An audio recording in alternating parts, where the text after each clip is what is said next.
Mais d'abord, Géraldine Vossner, comme tous les jeudis sur Europe 1. Bonjour Géraldine. Bonjour, bonjour à tous. Vous nous parlez non pas chèque en bois, mais chèque bois. Ce nouveau chèque qui a été mis en place par le gouvernement à la fin de l'année dernière.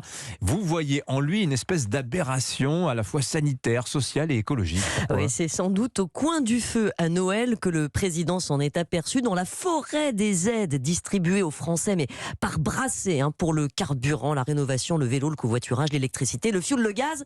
Il en manquait un, Dimitri, nos compatriotes qui se chauffent au bois. Il fallait les aider, c'est chose faite, sauf que ce dernier né des coups de pouce au pouvoir d'achat laisse particulièrement songeur. On aura rarement vu un dispositif aussi mal calibré. Alors, pourquoi vous nous dites ça ? Il y a des Français modestes qui se chauffent au bois et ils sont bien contents de revoir ce chèque qui coûte quoi, 100 €, c'est ça ? Alors, entre 100 et 200 € l'aide que de 50 vous à aurez, 200, pardon. de Ouais. 50 à 200 € selon que vous vous chauffez avec des granulés de bois ou des bûchettes. Là, c'est moins de sous parce que c'est moins vertueux. Et selon votre niveau de revenu, bien sûr. Sauf que le plafond est fixé si haut qu'en gros, quasi tout le monde va en bénéficier.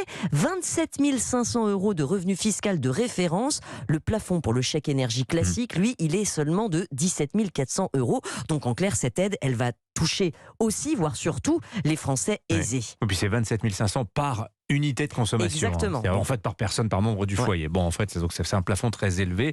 Il y a beaucoup de gens en France qui se chauffent au bois, Géraldine. Eh ben, ils sont pas très nombreux, mais les personnes aisées sont plus nombreux que les personnes modestes. Et c'est contre-intuitif. Le chauffage au bois aujourd'hui, c'est un truc de CSP+, de retraités et d'urbains. Sur les presque 7 millions de ménages qui utilisent ce mode de chauffage, moins de la moitié l'ont en mode principal. Pour les autres, c'est un appoint, un plaisir.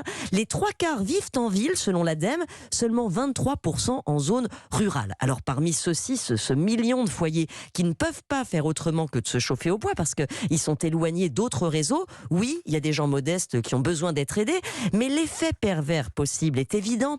Des gens qui gagnent trop pour toucher le chèque énergie pourront demander ce chèque bois, même si c'est pas leur mode de chauffage principal. L'administration fiscale n'aura aucun moyen de les repérer. Alors ça, c'est la bizarrerie sur le plan social. Vous parliez aussi pour ce chèque bois d'aberration écologique et sanitaire. Mais alors pourquoi ?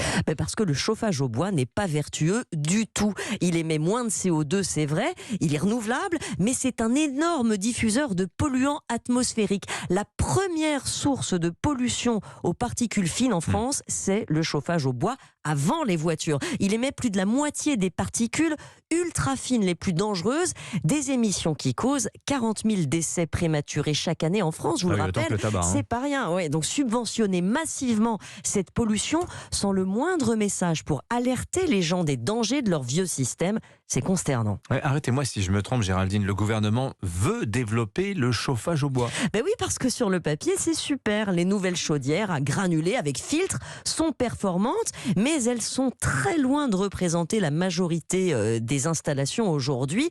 Les vieux poêles à bois, les foyers à ciel ouvert surtout, sont de véritables fléaux et les gens n'en ont aucune conscience puisqu'on leur a vendu le bois comme une énergie vertueuse, bon marché. C'est faux, sauf à pouvoir s'offrir une bonne chaudière et c'est cher, 12-15 000 €. Mieux vaut éviter d'en brûler. Et vous savez pourquoi le gouvernement a tellement poussé le bois, Dimitri ? Parce que ça permet d'économiser en hiver 10 gigawatts d'électricité aux heures de pointe. Et comme depuis 10 ans, ce qu'on voulait avant tout, c'était fermer des centrales nucléaires, avoir moins d'électricité, on n'a pas fait cette pédagogie sur les bonnes pratiques. Ça urge parce qu'on n'a pas fini de tousser. Merci beaucoup Géraldine Vossner, qui nous prouve chaque jeudi que le diable réside dans les détails.